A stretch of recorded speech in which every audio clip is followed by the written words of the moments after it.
انبیاء کے بعد روئی زمین پہ جو جماعت اور جو طبقہ سب سے افضل ہے، اس طبقے کو کیا کہتے ہیں؟ صحابہ کرام۔ پھر ان صحابہ کرام میں بھی فضیلت کے لحاظ سے ایک ترتیب ہے۔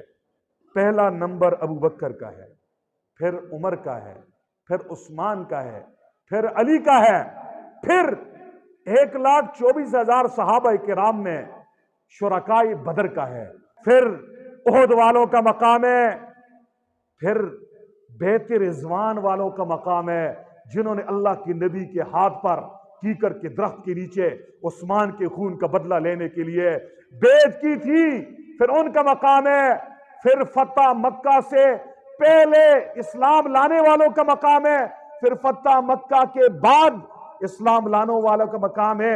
فتح مکہ کے بعد اسلام لانے والے صحابہ اور فتح مکہ سے پہلے اسلام لانے والے صحابہ برابر نہیں ہیں۔ لا يستوي منكم من انفق من قبل الفتح وقاتل اولئک اعظم درجة من الذين انفقوا من بعد وقاتلوا۔ اللہ رب العزت فرماتے ہیں لا يستوي منكم من انفق من قبل الفتح وقاتل، فتح مکہ سے پہلے تم میں سے وہ لوگ جنہوں نے خرچ کیا اور جہاد کیا، اور جنہوں نے فتح مکہ کے بعد جہاد کیا، اللہ کے راستے میں مال خرچ کیا، یہ دونوں طبقے برابر نہیں ہیں۔